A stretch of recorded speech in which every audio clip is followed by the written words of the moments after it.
Getting back to frugal living, but can we consider Ji Hyeon Kwak or Miss J as living a frugal lifestyle? And what separates living frugally from adopting a minimalist lifestyle?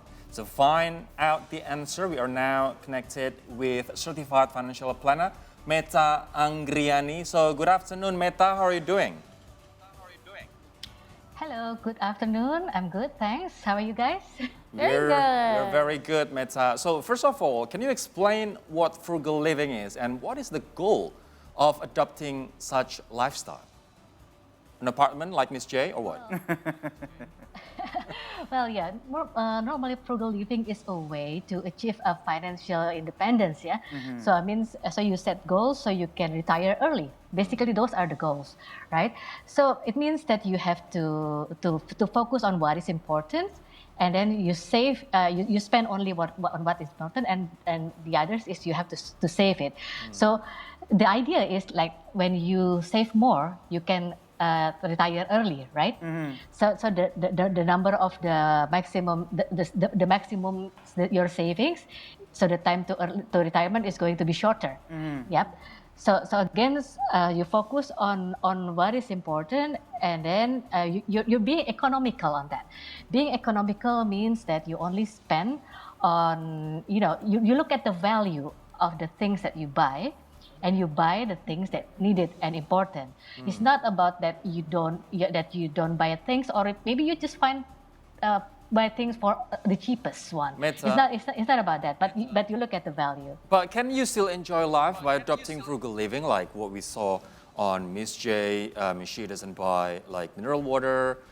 She walks to her workplace, which is so unrelatable to Indonesia because we are so not really interconnected when it comes to the transportation system. We're depending on our cars. Yeah. Well, yeah. Again, when you think about frugal living, you focus on what is important in your life. So actually, it's not about being stingy, but you set priorities. You set priorities of your needs, your wants, your goals. But maybe you mentioned earlier about the minimalism. So minimalism is similar, but it's more different because then for minimalism, you only spend as minimum as possible. So like you said, maybe even for the mineral water, you try not to buy. You just go look for somewhere else, or maybe you don't want to even go on the public transport. You prefer to walk. So I mean, it's a bit different. So because on minimalism, you tend to like sacrificing your wants and sometimes your even needs, right? So in frugal living, for example, if what's important to you is traveling, exploring the world, you will put a savings on that. Yeah, or maybe your important thing is about having a family. You want your kids are prosper, so you make a budget for that. You make a budget for their education.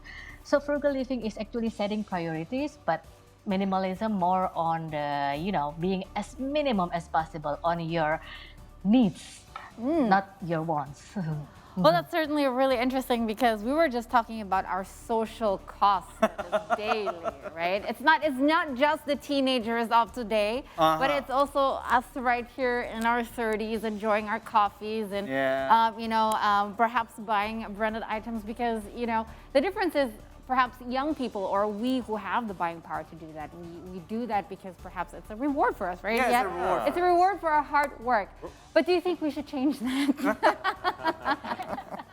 Work hard, party harder. Yeah.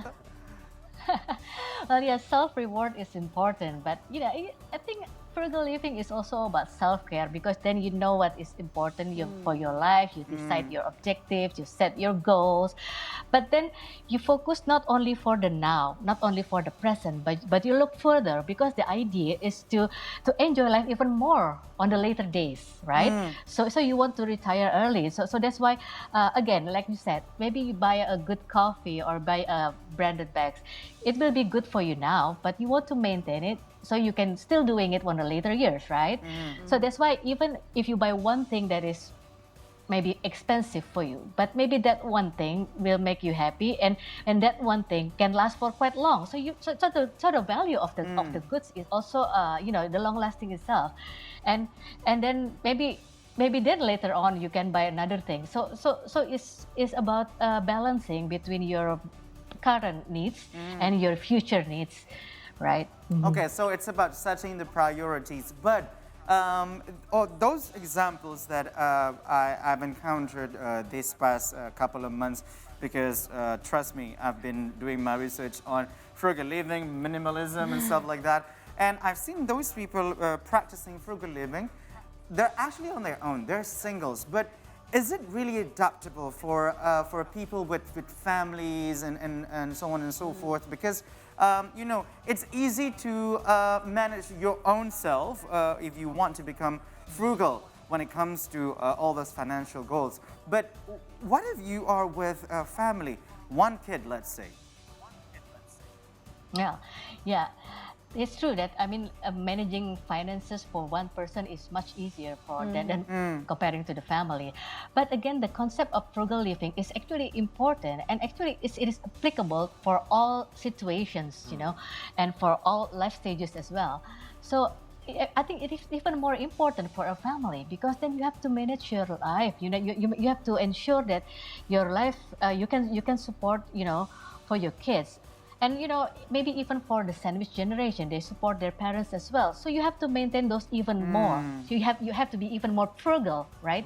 So you have to even more managing your budget, and even you have to be more savings for your future. So actually, yes, the challenge is bigger for the family, but the ideas, the concept is it should be applicable to everyone, to all situations. So it is adoptable for everyone to follow this kind of lifestyle. But what about sacrificing other parts of, you know, our life spectrum? For example, about health. You know, like Ms. J, you know, according to you know, the article that Hans read, only consumes ramen, and Indonesians maybe it's instant noodle, you know, to save lots of money. But that will bring lots of health consequences in the end, right? So should we, in the name of happiness, as long as, you know, buying things that makes us happy, we have to sacrifice our other spectrums of our lives, for example, our health?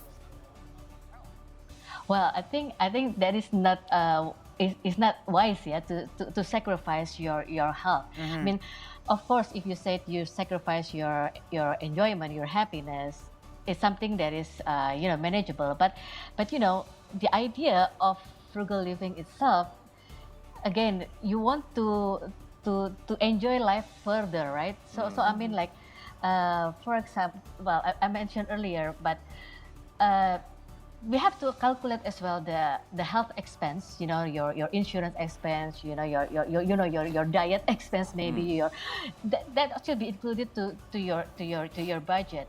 And I mean, again, even if you don't do exercises, if you don't do diet, at least you have a budget for, you know, emergency, or maybe for insurance, First right? aid, Yeah. So I think it should be set as part of the priorities itself, right? Because again, frugal living is about, you know, it's not that we are sacrificing the life. We just want to balancing it.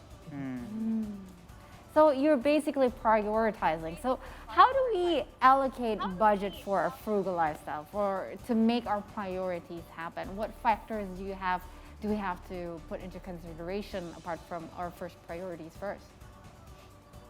Okay, well, yeah, when you talk about budgeting, so I mean, the frugal living itself, we're focusing on minimizing the expenses and maximizing the savings rate, right? So if you talk about the normal ratio for finance, is that the saving ratio is about 10%.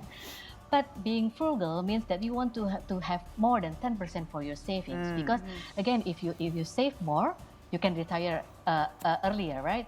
So then so it's not just about saving more, but maybe you also focus on putting it on the aggressive instruments, because then, you know, it will grow even more, even further, right?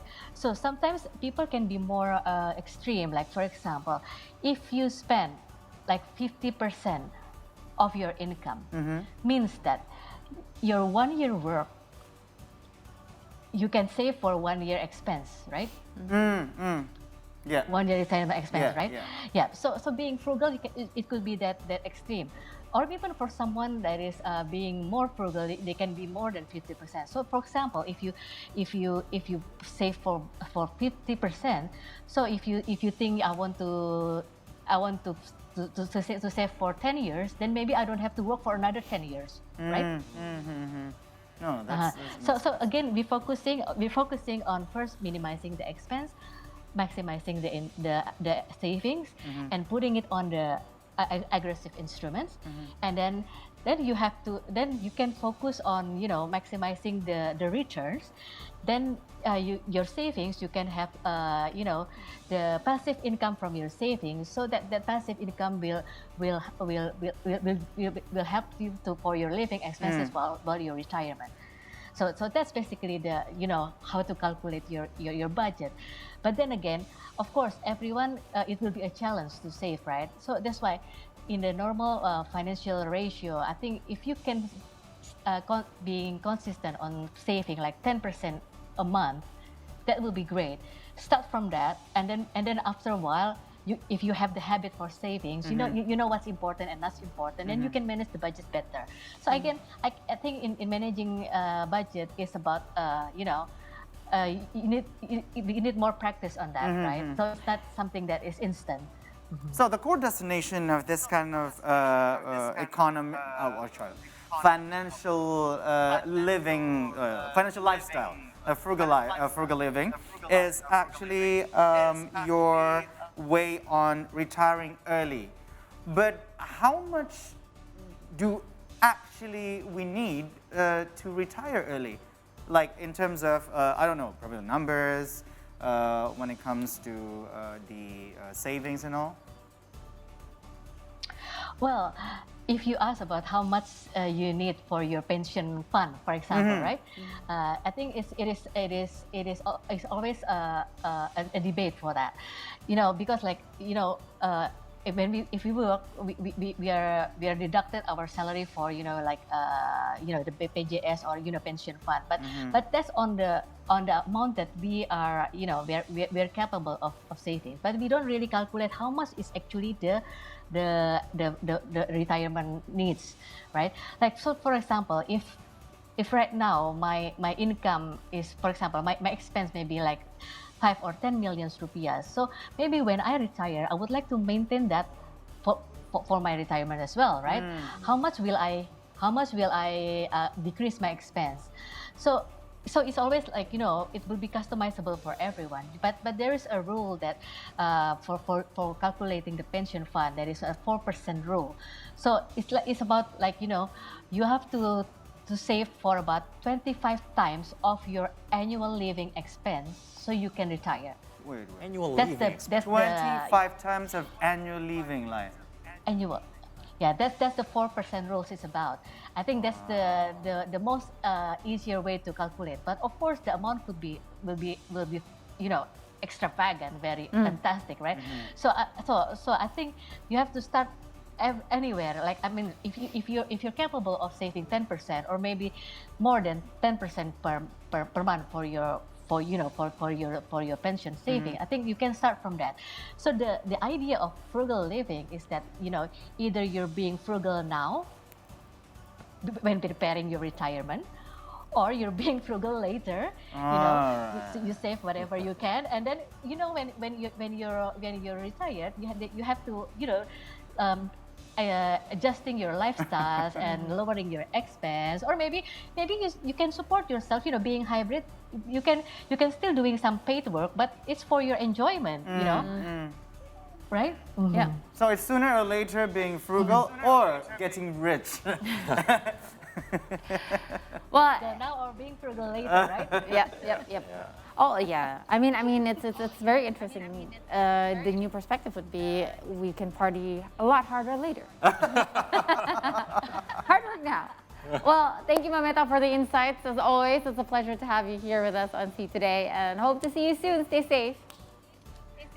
All right. Thank you. Bye-bye. Bye.